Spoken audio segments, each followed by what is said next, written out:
Nizampet circle పరిధిలో ఉన్న dumping yard సమస్య రోజు రోజుకు తీవ్రమవుతోంది. చెత్త పేరుకుపోవడంతో స్థానిక ప్రజలు తీవ్ర అసౌకర్యం, దుర్వాసనతో పాటు ఆరోగ్య సమస్యలు ఎదుర్కొంటున్నారు. ప్రస్తుతం డంపింగ్ యార్డ్లో చెత్తను నిల్వ చేసి జవహర్ నగర్కు తరలించాల్సిన వ్యర్థాలను సమయానికి తరలించడం లేదని కాలనీవాసులు ఆగ్రహం వ్యక్తం చేశారు.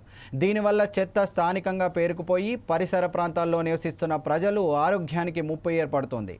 ప్రతి 3 నెలలకు సుమారు 2 కోట్ల రూపాయల వరకు ఖర్చు చేస్తూ చెత్తను తరలిస్తున్నప్పటికీ ఇది శాశ్వత పరిష్కారం కాదని స్థానికులు ఆవేదన వ్యక్తం చేస్తున్నారు. అదే ఖర్చుతో స్థానికంగా సాలిడ్ వేస్ట్ ప్రాసెసింగ్ యూనిట్ ఏర్పాటు చేయవచ్చని, లేకపోతే జగద్గిరిగుట్ట తరహాలో కంప్రెసింగ్ ట్రాన్స్ఫర్ను సిస్టమ్ ఏర్పాటు చేయాలని డిమాండ్ చేస్తున్నారు. గత 5 సంవత్సరాలుగా ఇదే సమస్య. ఈ డంపింగ్ యార్డ్ పక్కనే డబుల్ బెడ్రూమ్లు ఇచ్చిళ్ళు దాదాపు 2600 కుటుంబాలకి. ఇక్కడ డిగ్రీ కాలేజ్ కూడా వచ్చింది, వెనక నవోదయ కడుతున్నారు. ఇక్కడ గత పాలకులకు బుద్ధి లేదు, కనీసం జ్ఞానం లేదు.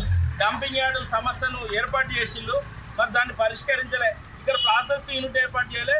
జగద్గిరిగుట్టలాగా ట్రాన్స్పోర్టేషన్ ఏ రోజు ఆ రోజు కంప్రెసింగ్ ట్రాన్స్పోర్ట్ సిస్టమ్ కూడా ఏర్పాటు చేయలే.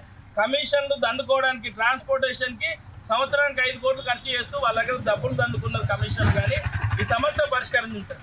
గత బీఆర్ఎస్ ప్రభుత్వం అట్లే చేసింది, కాంగ్రెస్ ప్రభుత్వం కూడా ఇప్పుడు అదే పరిస్థితి.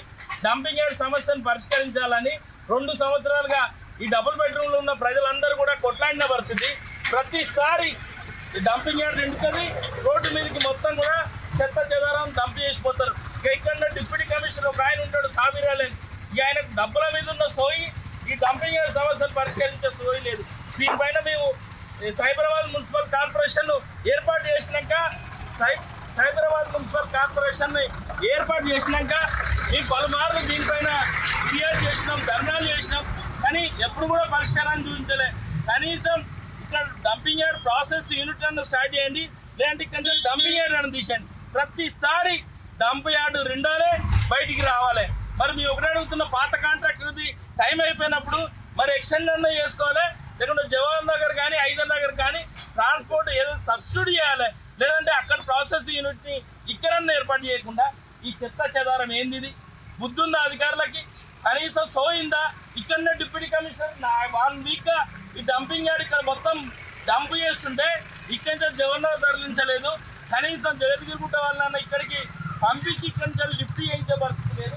ఈరోజు చూడండి, మరి మేము ఒకటే డిమాండ్ చేస్తున్నాం, ప్రభుత్వాన్ని కానీ సైబరాబాద్ మున్సిపల్ కమిషనర్ కానీ ఈ నిజాంపేట డంపింగ్ యార్డ్కి ఒకసారి రండి. ఈ పరిస్థితి చూడండి. ఇక్కడ డిప్యూటీ కమిషనర్ చిత్తం శుద్ధి లేదు, సోయి కనీసం జ్ఞానం కూడా లేదు. ఇంత పెద్ద ప్రాబ్లం అయితే ఇక్కడికి ఇటు ముఖాన్ని చూడడు, అక్కడ ప్రజావాళ్ళు ఉండడు, ఆఫీసులో ఉండడు, ప్రజల్ని గెలవడు, ఇక్కడ వచ్చే సమస్య పరిష్కరించడు. నిజాంపేట్ డిప్యూటీ కమిషనర్ షబీర్ అలీ సరైన పర్యవేక్షణ, స్పందన చూపడం లేదని ఆరోపణలు వ్యక్తమవుతున్నాయి. అదనంగా ప్రస్తుతం కాంట్రాక్టు గడువు ముగియడంతో రామ్కీ ఎన్విరో ఇంజనీర్స్ లిమిటెడ్తో సమయానికి ఒప్పందం కుదరకపోవడం వల్ల డంపింగ్ యార్డు నిండిపోగా చెత్తను రోడ్లపై వేయాల్సిన పరిస్థితి ఏర్పడిందని స్థానికులు తెలిపారు. ఈ వ్యవస్థ కొనసాగుతున్న విధానం ప్రజా ప్రయోజనాల కంటే కొందరి ఆర్థిక ప్రయోజనాల కోసం నడుస్తోందేమో అన్న అనుమానాలు వ్యక్తమవుతున్నాయి.